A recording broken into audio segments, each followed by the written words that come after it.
اول ما بتتخرج بيقابلك مشكله كبيره جدا، وهي يا ترى السي في هحط فيه ايه، خصوصا ان الشركات بتكون طالبه سنين خبره واحنا ما اشتغلناش في الكليه قبل كده، والموضوع بيبقى اصعب كتير لو كمان ما جاتلكش فتره تدريب خلال فتره الكليه.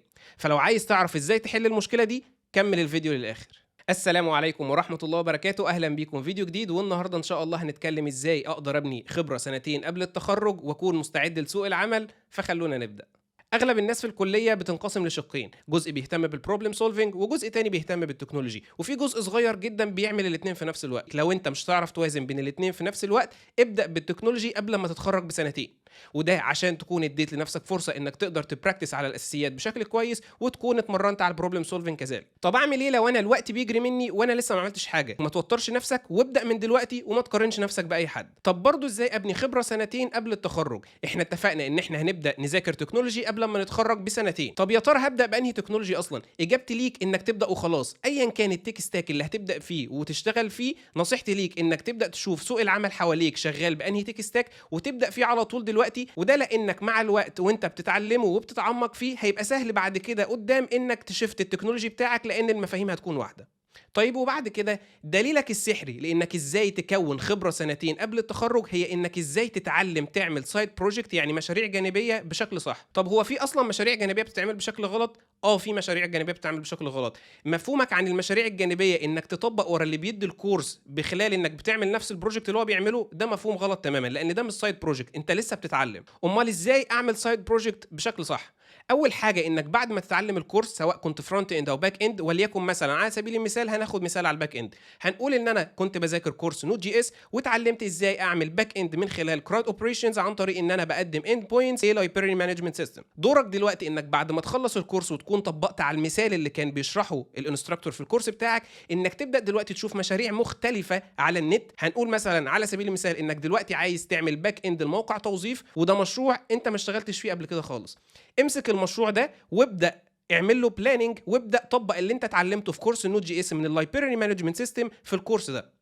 هتقولي بس المشروع دوت متطلب مني ان في ناس هتبدا ترفع السيفيهات بتاعتها، والسيفيهات اللي هتحطها بقى مطلوب دلوقتي ان الاتش ار يعمل لها ريفيو، وبناء عليه هيبدا يحدد انا هريجكت السي في ده ولا هعمل له ابروف. بالاضافه لان انا هتحط في مشكله ان انا ما اشتغلتش قبل كده، ان انا ازاي هرفع السيفيهات دي وازاي هستقبلها عندي في الباك اند وازاي هخزنها وهخزنها بانهي صيغه يا ترى. هقول لك وهو ده بالظبط اللي مطلوب منك. انت اتعرضت عليك دلوقتي مشكله انت ما شفتهاش قبل كده وما احتكتش بيها قبل كده من خلال الكورس اللي شفته، فدورك دلوقتي يا بطل انك تتعلم ازاي تقدر تعمل الفيتشر دي وتزودها في البروجكت الجديد لما يجي دورها. يبقى انا كده اول نقطه معايا ان انا اروح اشوف مشروع ما اشتغلتش فيه قبل كده، يبقى ده السايد بروجكت بتاعي، ولو عطلت في حاجه ابدا اروح اشوف هتعلمها ازاي وهزودها ازاي في البروجكت من خلال المعرفه او التكنولوجي اللي انا كنت بشوف بيه الكورس بتاعي. اما بالنسبه لتاني نقطه فهي انك وانت بتعمل السايد بروجكت ده اكيد وبدون ادنى شك هيقابلك مشاكل، ودورك هنا انك تتعلم ازاي تعمل ديباجنج للمشكله وتبدا تشوف البج دي هحلها ازاي، وتخلي دايما اخر احتمالاتك انك تدور على النت او تسال شات جي بي تي. خلي دايما ده اخر احتمالاتك لحد ما تكون انت فكرت وتشوف المشكله جايه منين اصلا.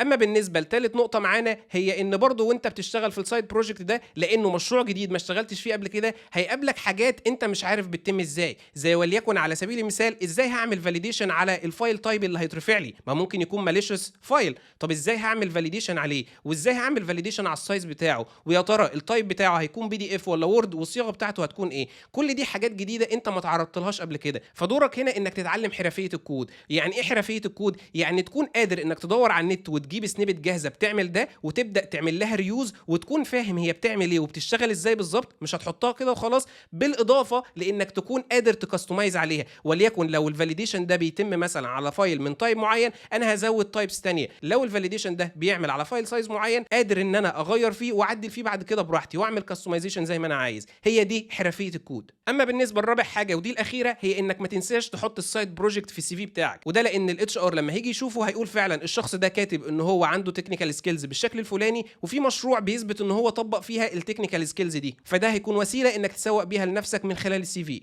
فكده خلونا نراجع على الاربع نقط اللي اتكلمنا عنهم ازاي اقدر ابني سايد بروجكت صح. اول نقطه ان انا اعرف ازاي اروح ادور واتعلم على المعلومه الناقصه عندي واعرف اعملها ازاي. تاني نقطه ان انا اعرف اعمل ديباجنج واحل المشاكل اللي هتقابلني وابدا استعمل الاي دي اي او الكود اديتور بتاعي والتيرمينال بشكل سليم. اما بالنسبه لثالث حاجه هي ان اتعلم اكون حرفي كود وقادر ان انا اشوف سنيبتس جاهزه موجوده اعمل لها ريوزنج وابدا اكستمايز عليها وافهم هي بتعمل ايه بالظبط. ورابع حاجه هي اني ما انساش اسوق لنفسي من خلال البروجكت اللي اشتغلت فيه في السي في بتاعي. هيجي حد يسالني طب اعمل ايه لو انا بتفرج على كورس بس بيقدم لي حاجه صغيره، وليكن مثلا انا بتفرج على كورس عن الاي بي اي دوكيومنتيشن او بتفرج على اليونت تيستنج او اتفرج مثلا على كونسبت زي المسج كيو.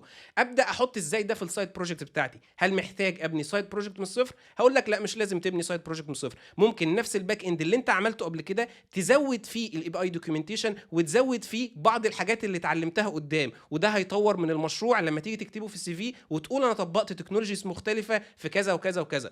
بس نصيحتي ليك دايما انك توازن بين المشاريع المختلفه وما تحطش كل التكنيكال سكيلز في مشروع واحد. خلي مشاريعك مختلفه وكل مشروع فيه التحديات الخاصه بيه. طب خلاص كده ده معناه ان انا عشان عملت سايد بروجكت بشكل صح فانا دلوقتي عندي خبره سنتين قبل التخرج؟ هقول لك انت قربت، لانك كده كونت خبره ذاتيه. وحط مليون خط تحت خبره ذاتيه لان احنا هنجيلها دلوقتي كمان شويه. فلما تعمل من 3 ل5 مشاريع بالشكل ده ويكون حجمهم كبير وفيهم تكنولوجيز وتحديات مختلفه بالاضافه لان هيكون من ضمنهم مشروع التخرج بتاعك، فده كفيل جدا انه يؤهلك لسوق العمل. بس عشان اكون صريح معاك لسه فاضل حته صغيره ومهمه جدا. والحته الصغيره والمهمه دي هي انك تبدا تسعى وتدور خلال فتره الكليه انك تجيب انترنشيب، يعني يجي لك تدريب في شركه. وده لانك بالشكل ده الانترنشيب هيضيف لك حاجات كتير جدا، لانه هيكون عندك الخبره العمليه اللي بحق وحقيقي. وده لان الانترنشيب هتساعدك انك تحتك مع الناس على ارض الواقع، فهتبدا تشوف المشاكل اللي موجوده على ارض الواقع بتكون عامله ازاي، وهتشتغل مع تيم فهيكون عندك تيم وركينج سكيلز بالاضافه لبعض السوفت سكيلز اللي ممكن تكتسبها وممكن تلاقي ان عندك قصور فيها، زي مثلا الكوميونيكيشن سكيلز والتايم مانجمنت. ودول من اهم النقطتين اللي محتاجك تركز عليهم خلال فتره الكليه، انك ازاي تتعلم تنظم وقتك بشكل صح وتحدد اولوياتك وتكون قادر تتواصل مع الناس بشكل فعال وبشكل كويس. وبكده نكون عرفنا ايه هو الحل السحري لاني اكون خبره سنتين قبل التخرج من خلال حاجتين اتنين: اكون خبره ذاتيه واكون خبره حقيقيه. الخبره الذاتيه من خلال ان انا اهتم بالسايد بروجكتس اللي ببنيها، لان دوت هيساعدني ذاتيا ان انا اكون مؤهل لسوق العمل والتحديات اللي موجوده فيه. اما بالنسبه لتاني حاجه هي اني اسعى ان انا الاقي تدريب او انترنشيب في شركه من الشركات خلال فتره الكليه، عشان ده هيساعدني ان انا اشتغل مع ناس مختلفه وان انا ابدا اتعلم يعني ايه تيم ورك، واتعلم على ارض الواقع المشاريع بتتم ازاي وايه اللي بيحصل والبلاننج فيها بيحصل ازاي، وابدا اشتغل على ارض الواقع مع تيم ونبدا ننظم الشغل بينا وابدا اتواصل معاهم وابدا انظم وقتي واحدد اولوياتي بالشكل ده. وبكده نكون خلصنا كلام عن ازاي اكون خبره سنتين قبل التخرج. اتمنى يكون الفيديو عجبكم وان شاء الله اشوفكم في فيديو جديد. وفي الختام سبحانك اللهم وبحمدك اشهد ان لا اله الا انت استغفرك واتوب اليك.